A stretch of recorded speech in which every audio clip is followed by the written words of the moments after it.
Benvidas ás Conversas Candelas Mestre Mateo, nas que falaremos coas finalistas de todas as categorías da 19ª edición dos Premios Mestre Mateo. Hoxe estaremos coas finalistas a mellor guión e mellor montaxe. Modera a conversa Álvaro Pérez, membro da Xunta Directiva da Academia Galega do Audiovisual. Moi bons días a todas e a todos, benvidos a estas conversas candelas Mestre Mateo, nas que hoxe xuntamos a dúas categorías que son dúas categorías diferentes nos Mestre Mateo, pero que coincidimos todos, ou todos os que nos dedicamos ao audiovisual, en que teñen moito que ver, que son as categorías de montaxe e de guión. Non poden estar hoxe con nós con respecto ás candidaturas finalistas nin Paula Cons, guionista de Illas das Mentiras, nin o equipo de guionistas del Desorden que dejas, así que imos facer dous bloques de 3 finalistas, cada un pois xuntando a finalistas tanto das categorías de montaxe como de guión. E temos con nós a Alfonso Zarauza, que é finalista a mellor guión por ONS. Que tal, Alfonso? Bos días. Hola, moi bo día. Temos tamén con nós a Fernando Alfonsín, que é montador de ONS. Hola, Fernando. Hola, que tal? Bo día. E temos tamén a Julia Juani, que é finalista a mellor montaxe por A Illa das Mentiras. Que tal, Julia? Moi ben, gracias. Bueno, pois estamos facendo en todas as conversas unha cousa que seguro que levamos facendo todos todo o ano, todo este ano raro, que é un pouco cotillear que hai detrás dos sitios desde os que falamos nas nosas casas, nos nosos lugares de traballo. Así que queríamos empezar por aí, por preguntarvos onde estades, que tedes detrás, bueno, un pouco por ubicarnos e darlle un poquinho de cercanía a todo isto. Imos ir sempre por orden alfabético, así que imos empezar por Alfonso, que supoño que estarás no mesmo sitio que nas outras conversas que xa tiveches, que ti xes un experto nisto. Exactamente, estou no meu despacho aquí na miña casa. Podes ver aquí un pouquiño. Así que aquí sigo, que donde paso a maior parte das horas do día ao longo de todo o ano, menos cando está rodando, pero sí, este é o meu lugar de traballo. Moi ben, e ti, Fernando? Pois eu sí, tamén estou no meu lugar de traballo, na sala de montaxe. Bueno, aquí teño a pantalla de proyección. Bueno, estou, se queredes giro, esta é unha sala de montaxe onde suelo traballar habitualmente, non? Estou casi todo o día aquí metido cá. Moi ben, e Julia? Pues nada, yo estoy en mi casa, no estoy en la sala de montaje, aunque la tengo en casa ahora y a veces trabajo en casa, otras veces no, porque están haciendo cosas y me he traído el ordenador a un rincón del salón donde se ven libros, que toda mi casa está llena de libros, entonces es como que no hay sitios y hay más oficinas también, pero en casa. Moi ben. Pois imos empezar falando de ONS con Alfonso. Din que o guión se escribe en varias etapas, non? Unha primeira etapa diante do portátil do guionista, despois está a rodaxe e despois está a montaxe. E a dúbida é, ata que punto, xa cando estamos nesa primeira fase de escritura de guión inicial, estamos pensando xa na montaxe, ademais para alguén tan experimentado como a ti, Alfonso? Bueno, eu primeiro empezo a pensar en como configurar o guión, primeiro tematicamente, logo narrativamente, por último casi discursivamente, para darlle un empaque fílmico, pero sí é verdade que neste proceso concreto de ONS, que tivo como 10 versións de guión, había algo que estaba moi claro dende o principio, que era a maneira de rodalo, que iba a rodalo con plano secuencia por unha serie de cuestións que tiñan que ver un pouco co discurso fílmico da película. Entón, o feito de rodalo en plano secuencia xa te preconfigura a unha chea de cousas no que inevitablemente pensas na montaxe. Entón, para min, o tema da montaxe sempre estivo moi presente no propio nacemento do guión. Entón, si é verdade que foi algo que estivo sempre, foi unha preocupación na escritura, na rodaxe, que estaba un pouco obsesionado co tempo interno das propias escenas, que non duraran máis da conta ou que duraran algo parecido a... Eu tiña como unha especie de cálculo mental do que tiñan que durar aproximadamente para logo non facerse moi extensas, porque o problema do plano secuencia ou a virtude do plano secuencia é que non hai cortes polo medio, entón eso ten que ter un ritmo determinado, un tempo determinado. Bueno, pesou moito a hora da rodaxe, pesou moito na escritura e por suposto foi un dos hándicaps, pero tamén dos alicentes na montaxe, que te pode comentar Fernando. E en canto a montaxe, Fernando, Julia, canto desagrado o guión? Ata que punto vos propoñedes nesa fase de montaxe outras solucións narrativas ao director, ao guionista, para aportar cousas novas? Fernando. Pois, claro, isto depende ao final de como plasmas na rodaxe todo o que queres contar, non? Ti chegas con todo o material rodado e hai cousas que polas características da rodaxe, por cambios que tens que facer, polos actores, por cousas que ves ali en vivo, non? Durante a rodaxe, faz cambios sobre o que tes escrito. Entonces, na montaxe, cando chegas, as cousas tamén non che van a pegar igual que no guión, non? Que tes no escrito. Entonces, pois nada, empezas a traballar, a buscar alternativas para contar o que queres contar. Si non chegas a contar exactamente como tiñas pensado no guión, pois ao mellor empezas a cambiar e diste, hostia, pois vou contar outra cousa distinta para poder chegar e transmitir o que eu quero, pero contalo de forma distinta porque os elementos que teño son distintos, non? Entón vas adaptando, na montaxe adaptas a forma de contar para intentar chegar a contar o que ti tes no guión, non? Un pouco. Julia. Pues nada, yo en el caso de la Isla de las Mentiras, la verdad que Paula me mandó el guión antes de empezar a rodar, ahí hablamos cosas, yo hubo unas cosas que dije, pero sobre todo lo que sí insistí era el asesinato que hay al principio, que hay un asesinato, entonces era como, había una opción, abrir la película con esa secuencia que era muy impactante y por cabeza suena muy bien, o podría ir y que no hubiera flashback o forward, de esto. Entonces era intentar que tuviera lo que le decía a Paula, y fue una cosa que me parece muy lógica, es que pensara que esa secuencia se pudiera ir al principio o en el sitio que le correspondía. Entonces que rodara teniendo en cuenta eso. Y luego a la hora de montaje, pues tú vas montando por la idea del guión normalmente, pero luego ya la estructura final de la película es lo que te va a hacer cambiar el sentimiento, el ritmo, y si es tan necesario como pensabas en guión. Entonces hay alguna secuencia siempre que en esa estructura final se va fuera, que no es tan necesaria, y algunas que cambias de lugar, y eso quizá el montaje es el trabajo final para un guión, lo mismo que puedes quitar frases y textos o se te ocurre una voz en off, pero que tiene que ver con los personajes, para ayudar en la historia porque sea necesaria, y entonces eso es el montaje y trabajas el guión. Para mí es la estructura final en la que decides mucho de eso quitando textos. Alfonso, o guión de ONS está escrito a 4 mans, e un pouco para os que non estamos tan metidos no mundo do guión, escribiches con Jaione Camborda, porque estaremos dentro dun pouquiño falando tamén de Arima. Como se reparte o traballo cando escriben varios guionistas? Bueno, eu con Jaione teño unha cercanía, eu son produtor tamén de Arima, entón ao longo de 9 anos ela xa fora co-guionista dos Fenómenos, entón temos unha maneira de traballar moi particular, moi nosa, pero moi achegada. Entón, en concreto en ONS, basicamente, eu o que fago moito con Jaione é falar moito de como articular a película, tanto a nivel temático como a nivel narrativo, como a todos os niveis, pero temos moito traballo de diálogo. Logo, que igual o que é a escribir, unha vez que tes estructurado, unha vez que, pois neste caso, encargábame máis eu, porque, bueno, era un proxecto máis meu, pero noutros casos encárgase máis ela, eu vou lendo o que ela escribe e dialogamos, pero, bueno, temos unha maneira de traballar así moi achegada, e con moita complicidade, e con moito diálogo, e con moitos de ver o que escribe un, e analizalo, entón é moi enriquecedora realmente, tanto a ollada de Jaione para min, polo feito de que sexa muller, polo feito de que ten unha ollada moi rigurosa,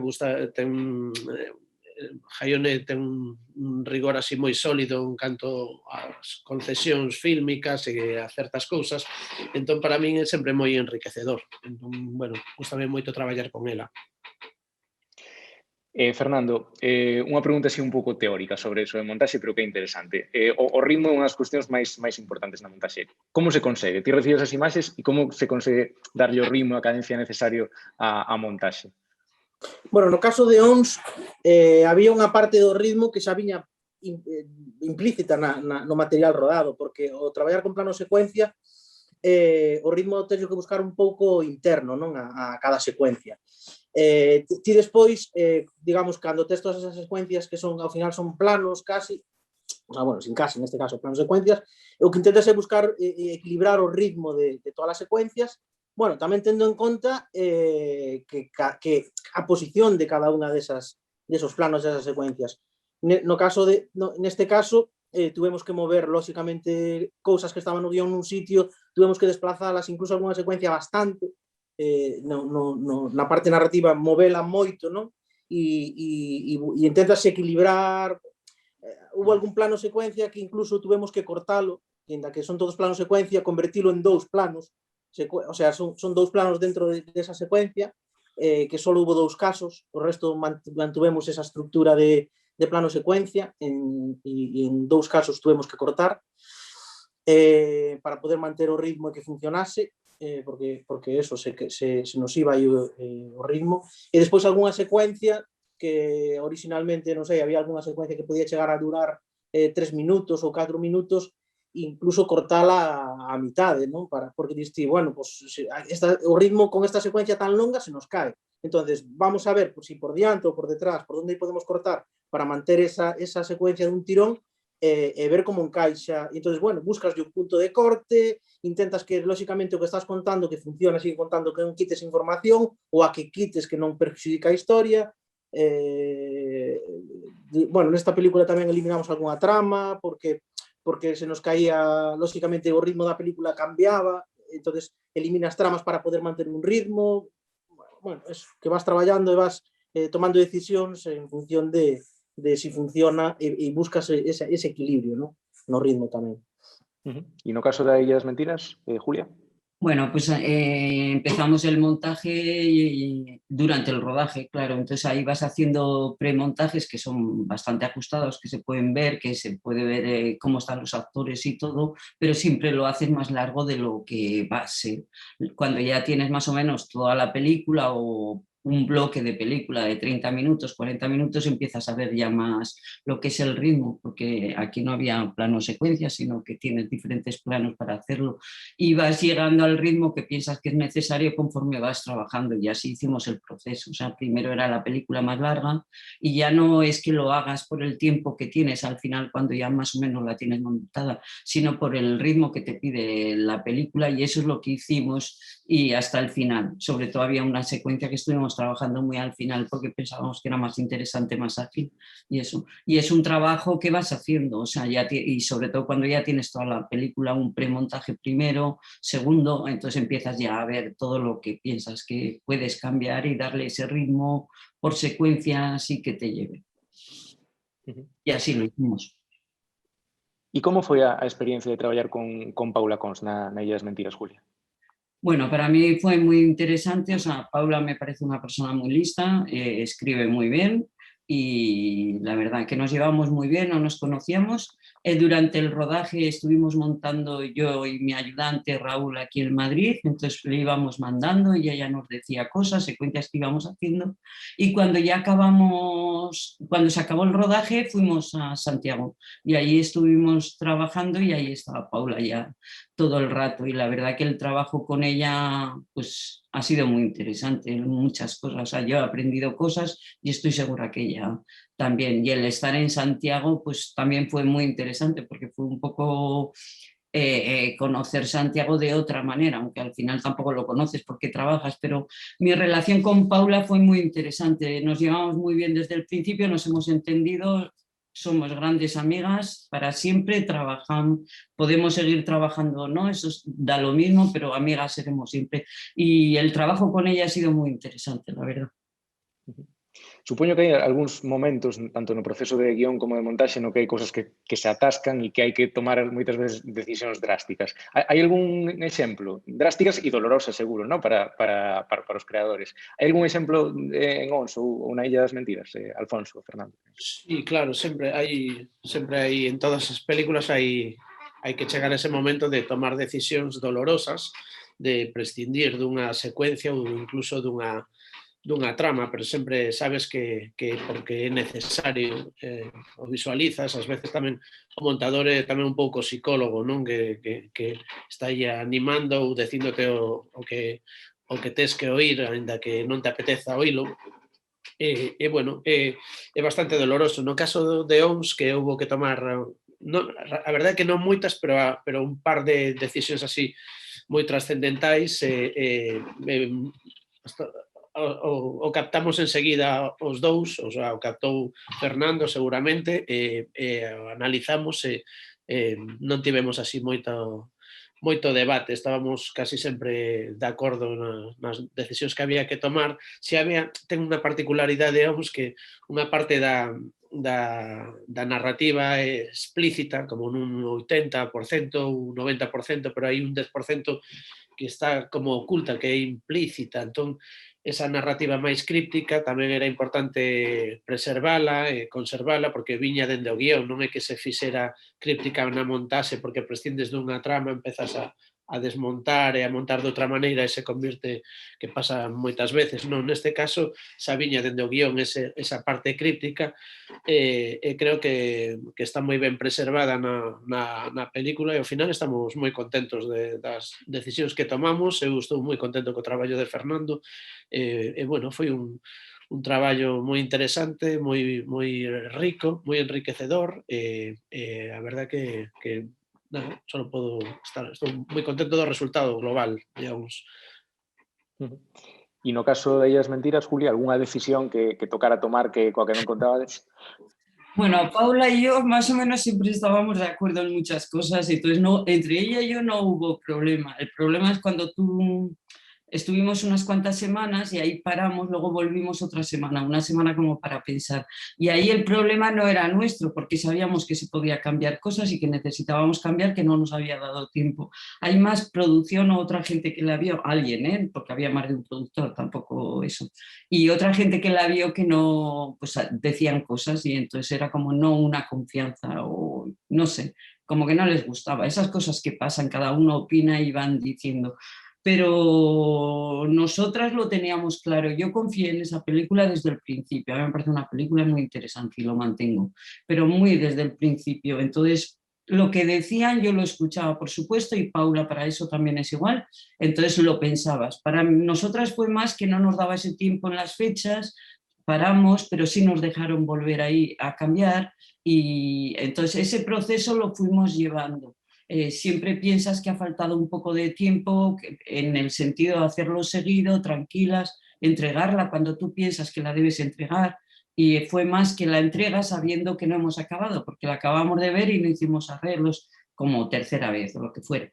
Entonces esa parte, pero en relación Paula y yo no, porque había esa unión de esa confianza de poder hacer. Y Raúl, que era mi ayudante, que también estábamos ahí. Era más como qué opinaba otra gente, ¿no? Y cada uno opinaban cosas y entonces tienes que escuchar y volver.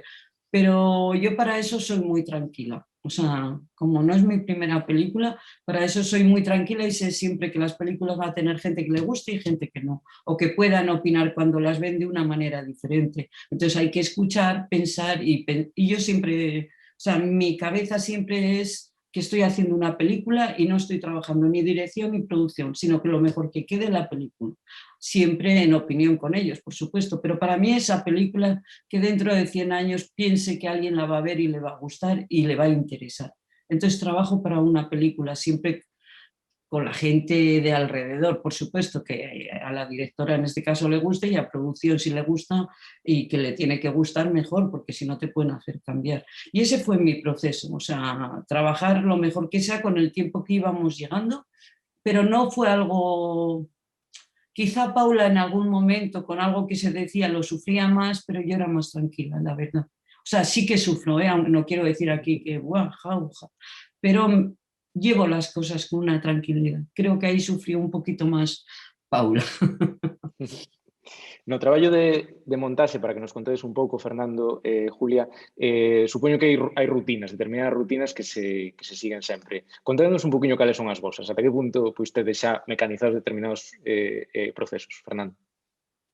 Sí, bueno, ti o primeiro que faz é ler o guión, lógicamente, intentar entender, non, que é o que quere que se quere contar na historia, non, e o como, non, o modo de contalo, e despois empezar a analizar o material según vai chegando, non? Según está rodado, ti vas analizando esa visión, non, que ten o director, falas con el, lóxicamente, para que che conte un pouco de como el quere levar ese guión á pantalla, e unha vez que ti vas recibindo todo ese material, a mí me gusta sempre estar un pouco alexado, non, do set de rodaxe, porque eso que che permite tamén ter unha visión un pouco máis obxectiva, non?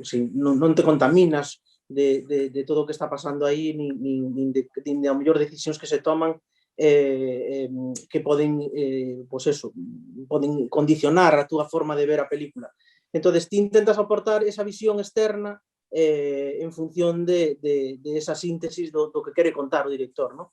E entonces, cando chega todo o material, ti analízalo, vas vendo, vas ensamblando. Lóxicamente, eso, primeiro faz un corte con todo o material moi longo, sempre montas unha película moi longa para despois poder empezar a recortar, empezar a colocar as cousas. Primeiro, tamén montas en función da narrativa de como ven numerado, non, as secuencias según orden de guión, e a partir de aí é cando empezas a traballar o puzzle, non? Empezas a buscar o ritmo, empezas a cortar, hai veces que as secuencias, como veñen, ao mellor incluso son cortas e as tens que estirar e empezar a cambiar planos e facelas máis longas do que realmente están rodadas, non? Porque cho pido o ritmo, entonces, bueno, empezar a traballar a montaxe.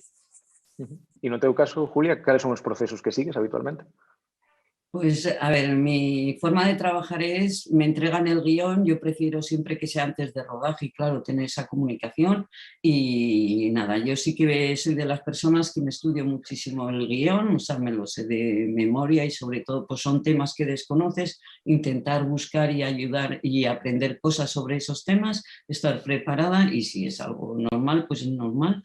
Y luego ya lo que sí quiero decir, a mí sí me gusta ir a rodaje, en este caso no pude ir porque era en Galicia y estaba en Madrid, pero bueno, sé que normalmente a los montadores no les gusta, pero a mí sí me encanta conocer a todo el mundo y bueno, pienso que no me influye, igual sí que influye, pero como he dirigido es como que siempre aprendes algo. Y a la hora de trabajar, bueno, yo tengo ayudante en la Isla de las Mentiras, era Raúl Barreras, él lo que hace es que te prepara todo muy bien, como sabéis, para empezar un montador a ver, hacer un visionado de las cosas, te ha preparado todo el material y en nuestro caso lo que sí hacemos es que meten al ordenador, por supuesto, todo el material que se haya rodado, pero yo he hablado normalmente en este caso con la directora y con el script que era en la película, que intenten marcarme tomas buenas, cuantas más mejor, pero que si es una que no vale o que hay 10 segundos, que no la marquen, ¿vale? Entonces yo empiezo a montar con esas buenas siempre. Eso no significa que no voy a ver ese material. Siempre lo iré viendo, si algo me falla voy a ir a ver si tengo eso y si no al final voy viendo todo lo que tenía por si hay algo, siempre lo acabas viendo, pero no en un primer visionado del material para ver qué sientes, no tener todas esas tomas o que te cortan. Cuando hago ese trabajo empiezo a hacer premontajes y vas haciendo premontajes. Como el rodaje normalmente no es cronológico, pues cuando ya tienes un bloque de 3 o 4 secuencias, vuelves a estudiar ese bloque para organizarte y ver cómo vas y vas trabajando un poco por bloques y hasta que vas haciendo toda la película. A mí lo que no me gusta mucho y prefiero que no sea así es que no me cuente el director o la directora cómo ha pensado el montaje para esa secuencia. Eso no me gusta mucho, prefiero ver ese material que quizás sea algo que te viene de haber trabajado el Moviola, que es más de pensar la secuencia. Entonces yo veo lo que tengo y con lo que tengo pienso si yo podría hacer 2 secuencias, 3 en mi cabeza y cuál es la buena. Por supuesto que voy a probar 2 si las he pensado, pero voy a hacer primero la que me ha parecido más interesante o empiezas a montar y cuando estás montando te cambias a otra versión porque ves que es más interesante. Y eso me parece que es muchísimo mejor, más creativo para mí y también para los directores y las directoras, porque cuando les llega el material ellos siempre tienen su secuencia como la han pensado en la cabeza, pero resulta que a veces de lo que ellos han pensado con lo que tú has hecho, que puede ser algo diferente, se saca otra versión que puede ser mejor. O si es buena la de la directora en este caso, pues se cambia, se hace la suya y no pasa nada, porque para eso estás trabajando y la puedes ir cambiando. Y son opciones que vas descubriendo.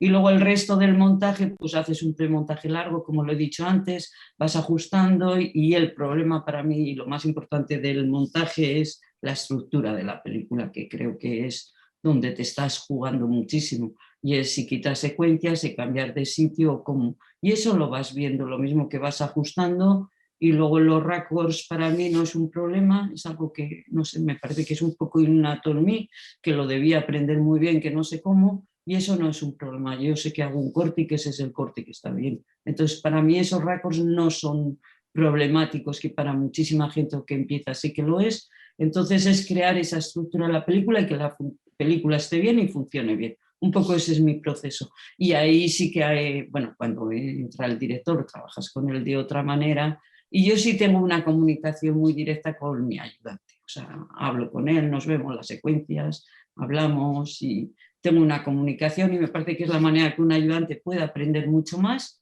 y que yo normalmente con mis ayudantes me llevo muy bien. De hecho, al final acaban siendo hijos mayores míos y les quiero mucho. Y me parece muy importante su visión, en la comida hablando la película, o sea, es todo. O sea, yo ahí estoy muy bien. Y así acabas haciendo lo mejor que puedes. Si la vemos dentro de 10 años, igual cambiamos. Pero Pois lo xa para mejor rematar. que sabes en ese momento, o lo que has creído en ese momento, que es lo importante. Claro. Pois xa para rematar, supoño que un dos momentos, os momentos máis importantes en todas as producións son o inicio e o final, ¿no? Cando xurde a primeira idea e cando se remata e por fin se estrea.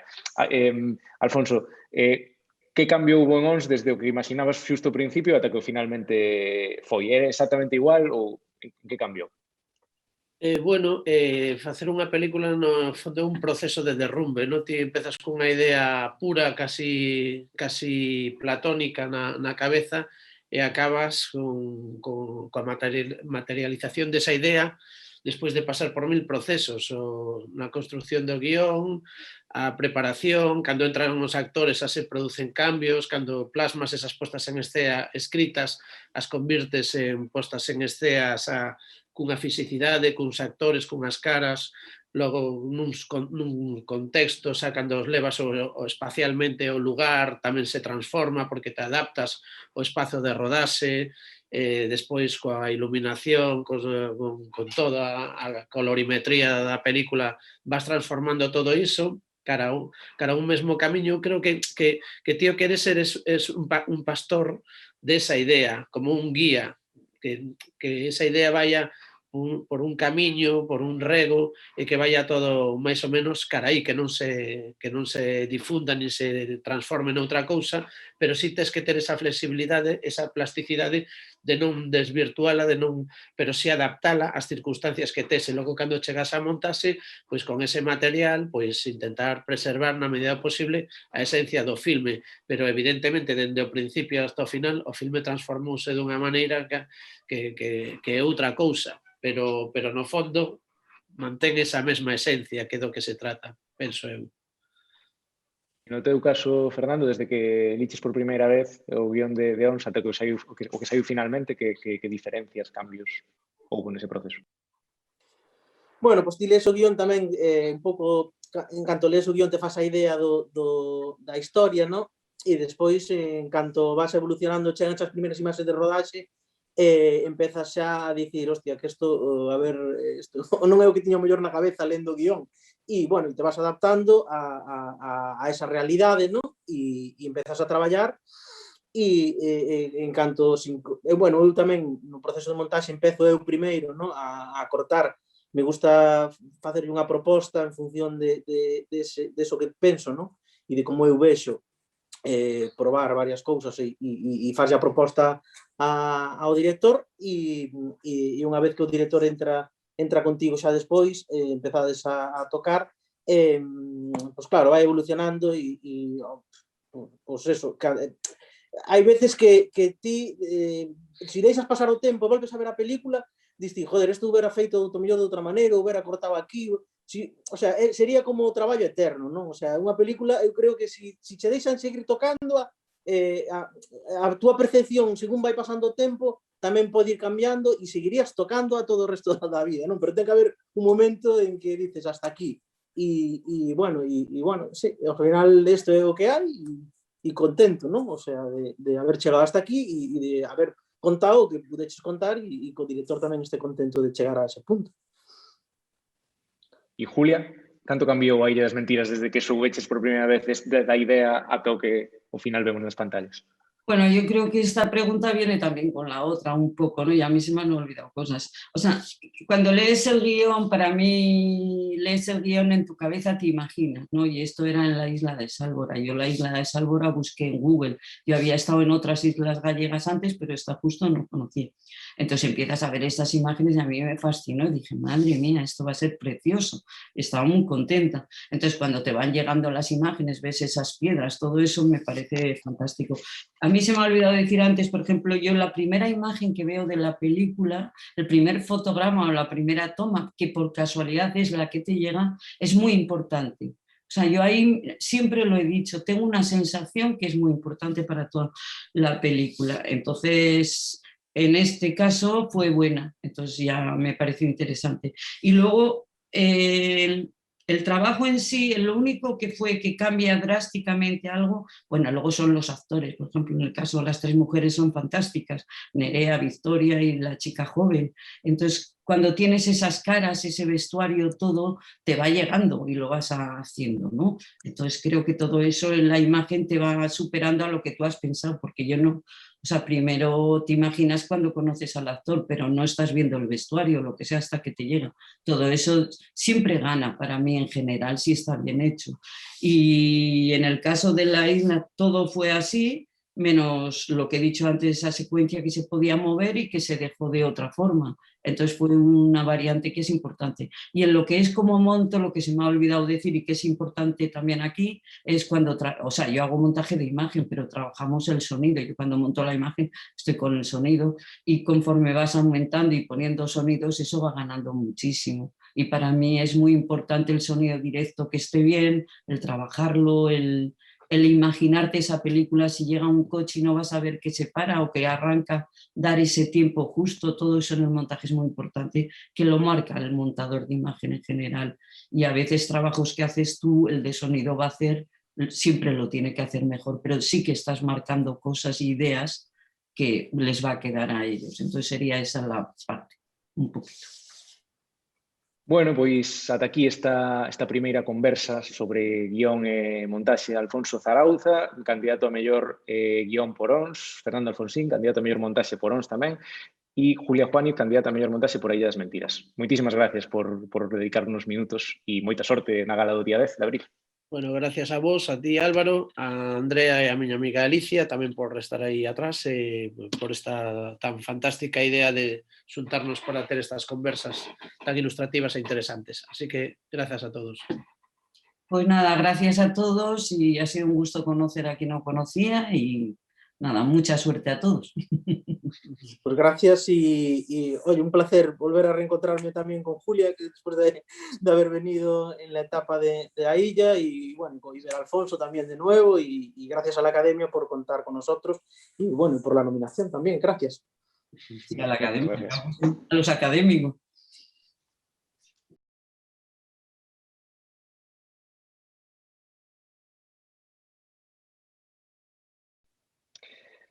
Seguimos con esta segunda parte agora das conversas sobre guión e montaxe, como decíamos antes, pois son dúas categorías que están moi relacionadas. E temos agora con nós a Jaione Camborda, que é finalista por guión de Arima. Hola, Jaione, bons días. Hola, bos días. Temos tamén a Luz Rodríguez, que é finalista a mellor montaxe por El desorden que dejas, xunto con Juan Galiñanes e con Mario Maroto. Hola, Luz. Hola, bos días. E tamén temos a Lucía Estévez, que é finalista a mellor montaxe por Dorocena Vila. Hola, Lucía, que tal? Hola.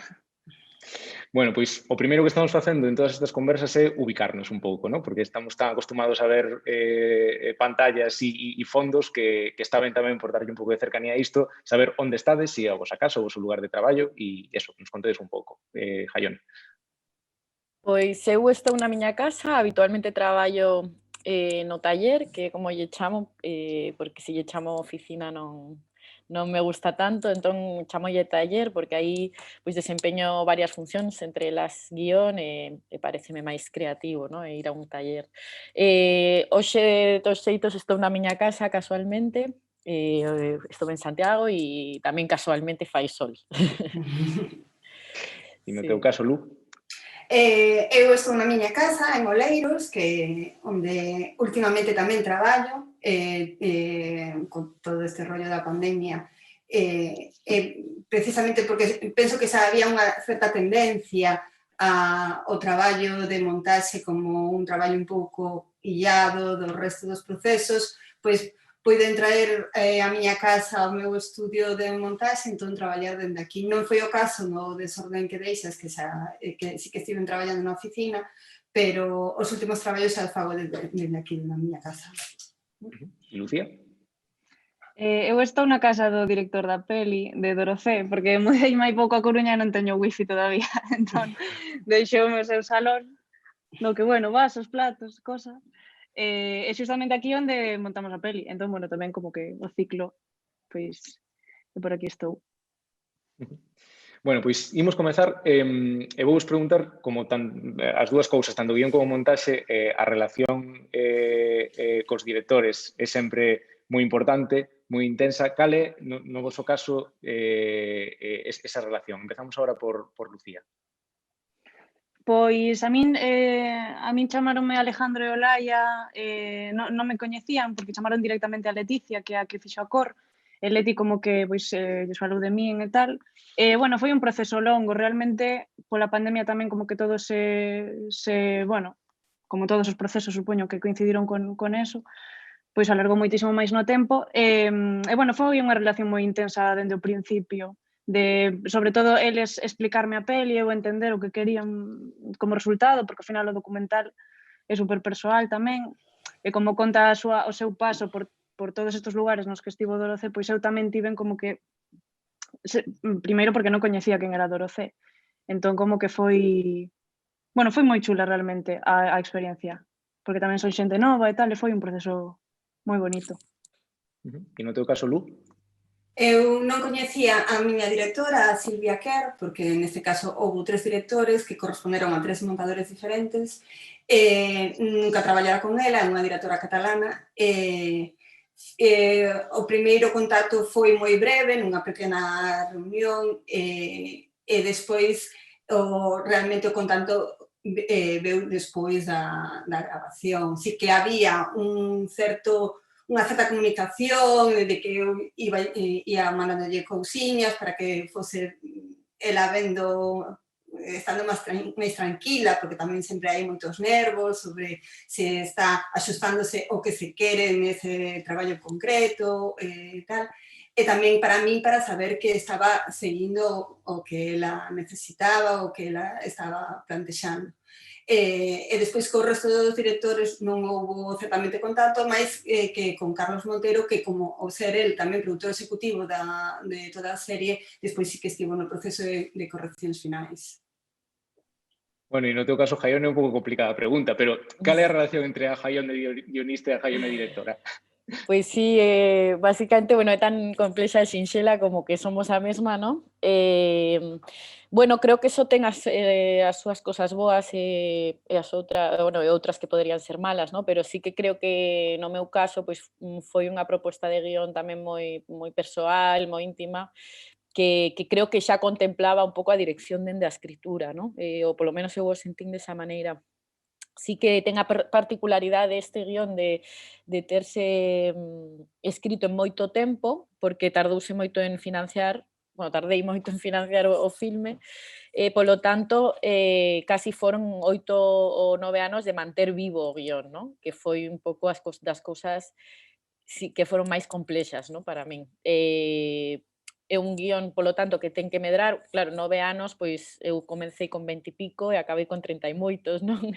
Entón, digamos que ti medras, ese guión ten que medrar contigo. Por sorte é un guión que é poroso, penso, non? Esa é a conclusión a que eu cheguei todo este tempo, que poroso, que me permitía ir medrando con el, e ir traballando diferentes personaxes según a época, non? E outra, pero sí que foi un hándicap, non? Para min, porque tamén ti medras, te distancias do guión, non? O volves a ler e te sintes moi apartada del, e polo tanto volver a escribilo, non? A reescribilo para acercalo de novo, pois é unha tarea que ás veces é forte, non? Ou dura.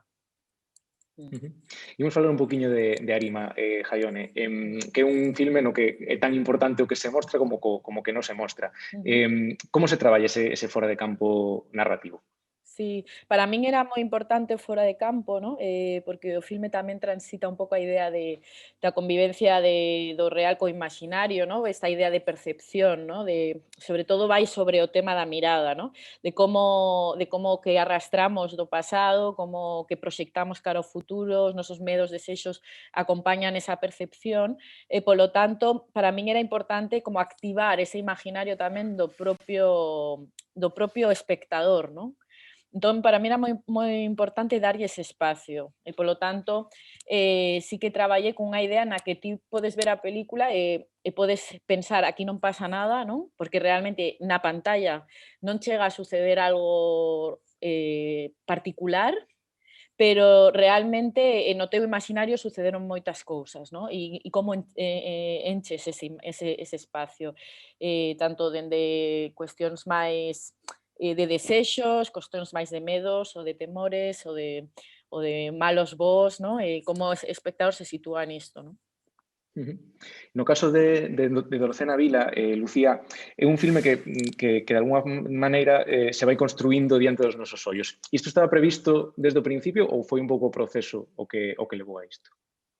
Eso, outro día que falando xusto cunha amiga falábamos de que ao final é un pouco o que lles pasou a eles, como toda a viaxe que tiveron de eses intentos de falar con Dorothea, eses intentos de querer abrir un pouco pois esa intención como que para ela se sentise cómoda tamén, pois foi moi delicado, foi moi duro. Entón, a peli sí que se construiu un pouco. Eles Alejandro e Olaya sí que querían como que a peli retratase un pouco o que foi a súa viaxe. Mais alá de, de que eles están repetindo pois un percorrido que fixo ela, e o que achegan un pouco a xente pois son as frustracións tamén de todo ese proceso, de non atopar, que creo que ten que ver tamén cos procesos creativos moitas veces, de pensar que estamos nun camiño que é acertado e de repente pois é posible pasar a outro e non é malo, sabes? E no caso del desorden que dejas, Lu, é unha serie na que ten especial importancia a montaxe e que pode resultar desde fora moi complexo, ¿no? Porque se mesturan tramas, se mesturan tempos. Como fai un para organizarse en canto a isto, para que despois o espectador non se perda? Eso é a parte máis complicada de facer unha serie, así tamén, de feito, como vos contaba, con 3 montadores diferentes, 3 directores diferentes, entón, darlle esa unidade non só no aspecto visual, senón de que todas as tramas se entendan, que non haxa ninguna perda polo camiño. Eu sempre encaro os proxectos así, desta maneira coral, lendo primeiro todos os capítulos, non? Para ter unha idea global de cales son todas as historias que hai que contar, de que xeito, aínda que despois estés centrado nos teus propios capítulos, pero vamos a ver moitas veces cales son as cousas importantes, que moitas veces no primeiro capítulo pode ser que non, pero máis adiante vai a ser que sí. Sempre que hai que ter unha figura, neste caso era de Carlos Montero, creador da serie, entón que tiña todas as historias na súa cabeza, pero que tamén ti como montador tes que darlle outras opcións, outras visións, de feito pasou, cousas que parecían que podían ser importantes e despois que foron caendo. Claro, sí, eso é precisamente o máis complicado de facer unha serie con moitos capítulos e con moitos directores e moitas visións diferentes. Nesta fusión que estamos facendo, nesta conversa entre guión e montaxe, tamén nos gustaba saber que opinades sobre a relación que teñen precisamente guionistas e montadores. Ata onde pensades que é interesante pois, que os guionistas estén na sala de montaxe moitas veces ou que os montadores teñan unha comunicación fluida cos guionistas, Jaione? Bueno, penso que normalmente cando eu traballei para outros filmes, habitualmente o guionista ten como a súa filla, no? Medrando aí durante igual 1 ano, incluso 2, e despois o entrega e chega un momento que se lle esquece de todo o proceso, non? Bueno, penso que o guionista pode solucionar en moitos momentos tamén, incluso da propia rodaxe, no? Que va mudando, o filme na rodaxe está vivo e vai mudando e ás veces precisas solucionar cousas que o guión non te estaba ou que o propio rodaxe non te deixa filmar ou que sexa. E aí creo que o guionista podería aportar, no? De todos os xeitos, penso que cara a montaxe, a visión do director é especialmente importante, no? Aínda que claro, igual o guionista pode ter máis analizado un personaxe ou un algo, no? É algo que igual ha reflexionado máis, no? E pode tamén aportar, no? Pero bueno, creo que aí sobre todo está un pouco o director, el que traballa máis directamente con montaxe. Non sei, dende o guión tamén se traballa un pouco a montaxe, no? Cando estás cortando escenas, como as rematas, como si lle das máis tempo, no? Ou non, no? Xa estás dando como un montaxe igual máis picado ou non. O sea, quero dicir que dende o guión creo que tamén hai algo de perspectiva de montaxe, no? Penso tamén que o propio montador sería moi interesante que estivera casi dende o principio do proceso, no? Quizás, sobre todo de cara a montaxe, a rodaxe, non? Bueno, creo que sí que hai cousas, no? Que se poden falar, pero que xustamente están como nos dos puntos casi opostos no sentido temporal, no? Que o guionista empeza, o sea, é como o primeiro e o montador o colle casi como cara ao final, no? Entón, están en nos dous lugares opostos, sí. Lucía? Sí, opino igual. Eu creo que ten que ver tamén con estar abertos a que o que hai en guión hai moito que hai que respetar, pero que poden aparecer cousas despois, por suposto, tanto en rodaxe mesmo, que creo que o guión é un punto de partida, pero que na rodaxe teñen que aparecer, que hai que estar aberto a que aparezan moitas cousas. E na montaxe igual, creo que tamén é como ser consciente como o guionista, ou directora ou montadora, ata que punto meterte quizáis. Aí é o que decía Jaione, que a dirección supoño que é o que máis ten que estar aí, pero bueno, creo que como un partido de ir pasando a pelota, non? De decir, bueno, xa tiven a pelota, agora que se ocupe outro ou confiar na outra, nos compañeiros, vamos. Lu? Eu penso que é o gran erro que existe cando facemos eu sobre todo fago series e tamén fixen alguna película, pero bueno, escribir o guión e olvidarse do guionista. O guionista ten que estar de alguma maneira presente na rodaxe, porque ten que aportar todos estes cambios, moitas veces solucións, a problemas que se van a topar, se non se solucionan na rodaxe, van a topar na montaxe. Entón, sempre é bo que o guionista, que é o que ten toda a historia na súa cabeza, que pode adoptar múltiples solucións, un pouco a marxe do que pode ser a tolemia dunha rodaxe na que o director está pendente non só da historia, do que ten que cambiar, dos actores, da luz, de un montón de cousas que igual non lle deixan ver que o cambiar unha pequena cousa nunha secuencia vai influir en outras moitas cousas. Entón, sería necesario que o guionista sí que estivese presente tamén na rodaxe de alguma maneira. E despois, na parte da montaxe, penso que é bo que veñan de vez en cando de visita, porque así poderían ver moitas das cousas que temos, as que nos temos que enfrontar os montadores, e que é o que se di de que a montaxe é a terceira escritura do guión, non? A primeira é a que se escribe, a segunda é a da rodaxe, a terceira é na montaxe, non? E que moitas veces hai que dar moitas voltas a cousas que eles escribiron con todo o seu cariño, pero que no proceso final ou se eliminan ou se cambian completamente de sentido. Eu penso que tamén, se estivesen un pouco máis presentes na montaxe, pois nos serviría a todos un pouco a eles como para facernos todos un pouco máis amigos e coñecer todos un pouco mellor os procesos, non? Que ao final vai levando unha produción audiovisual. Quería preguntaros precisamente por polo que se elimina, non? Porque ao final todo isto é un proceso de toma de decisións nos que moitas veces as cousas non saen finalmente en montaxe como se tiña previstas un guionista ou o creador de onde sae a idea.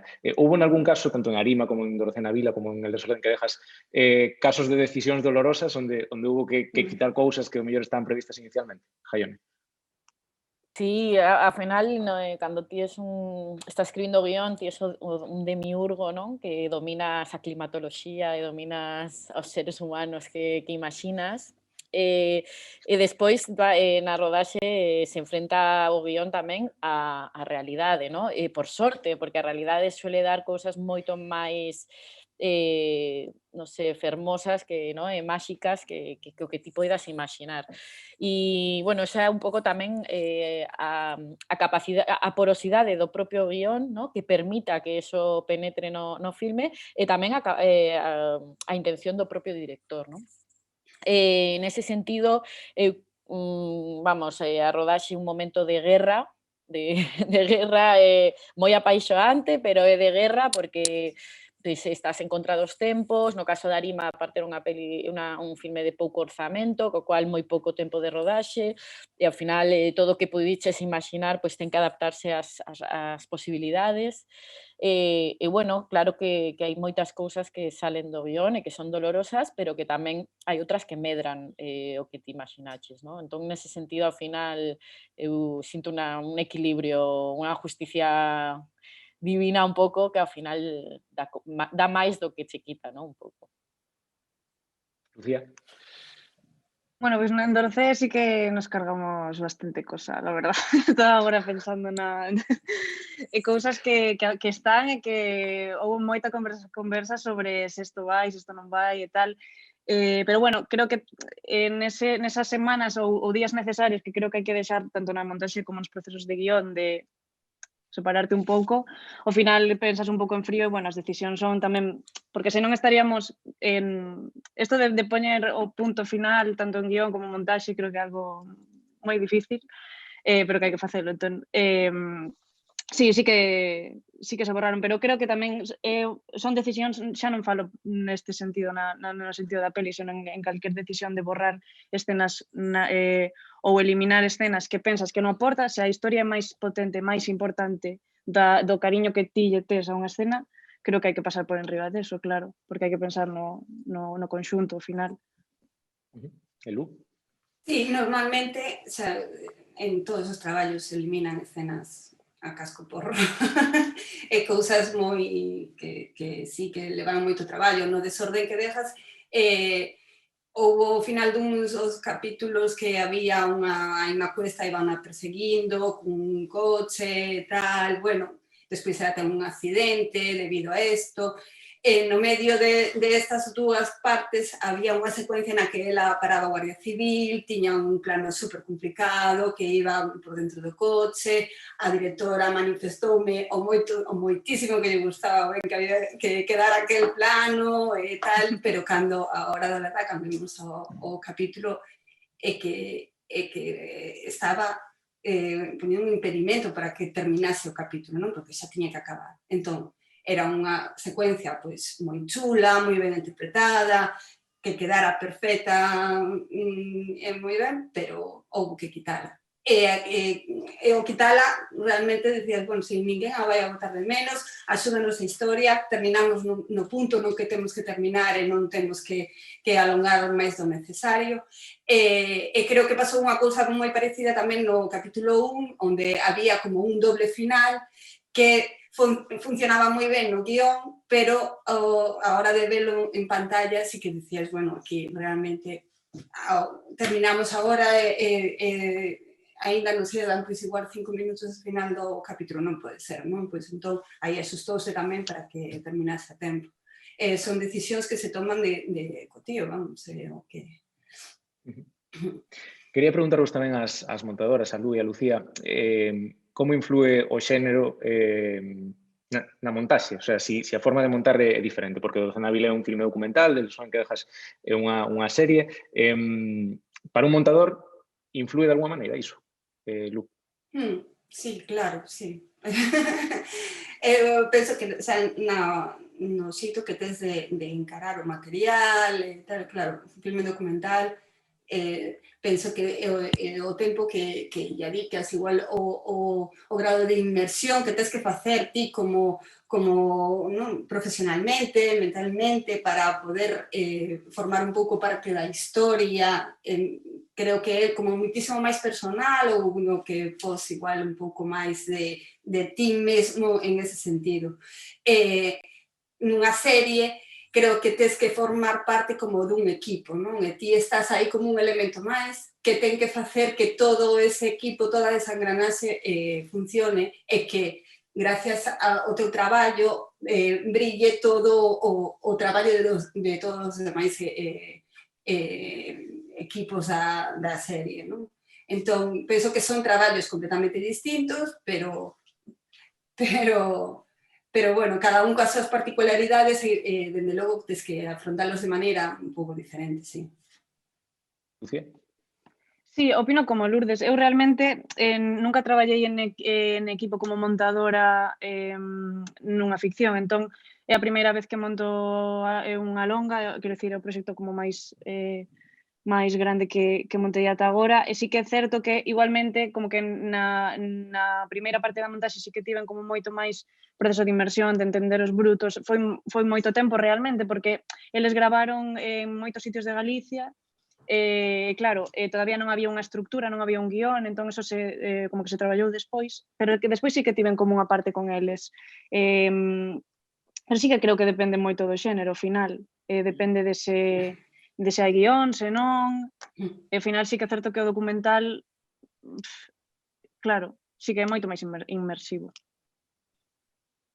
E remato con unha última pregunta para Jaione, porque tamén ya facíamos antes a Alfonso Zaragoza aí interesante sobre guión. Como é escribir a 4 mans nestes procesos de desenvolvemento dun guión? Que hai diferencias, supoño, non?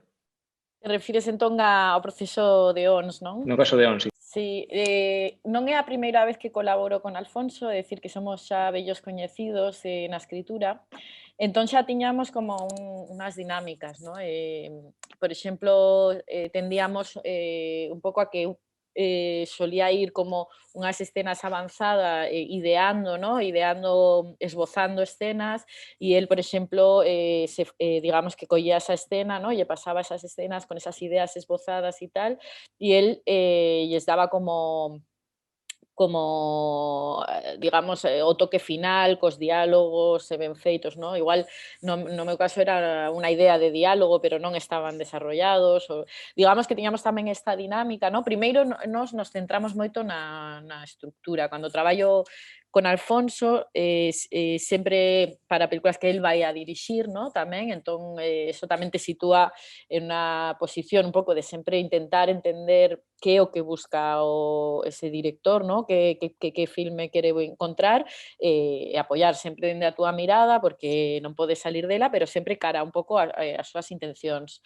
E pasamos moito tempo na estructura, dedicámoslle moito tempo, e cando xa vemos un pouco que a estructura está formada, sólida, imos a escritura nesta dinámica que che contaba, despois revisamos a estructura, é dicir, que en moitos momentos volvemos á estructura e volvemos a cambiala, ¿no? Pero un pouco esa suele ser a dinámica, suelen ser tamén escritas como moi longas no tempo, tanto nos fenómenos como nos foron longas, casi 2 anos e tal, e nada, foi un traballo como moi bonito tamén, porque Alfonso neste caso quería ter moita liberdade, ¿no? E el sentía que neste filme iba a topar máis liberdade que nunca, entón buscábamos ese guión un pouco pois con esta idea de satisfacer, ¿no? Esas ansias de liberdade de Alfonso, sí.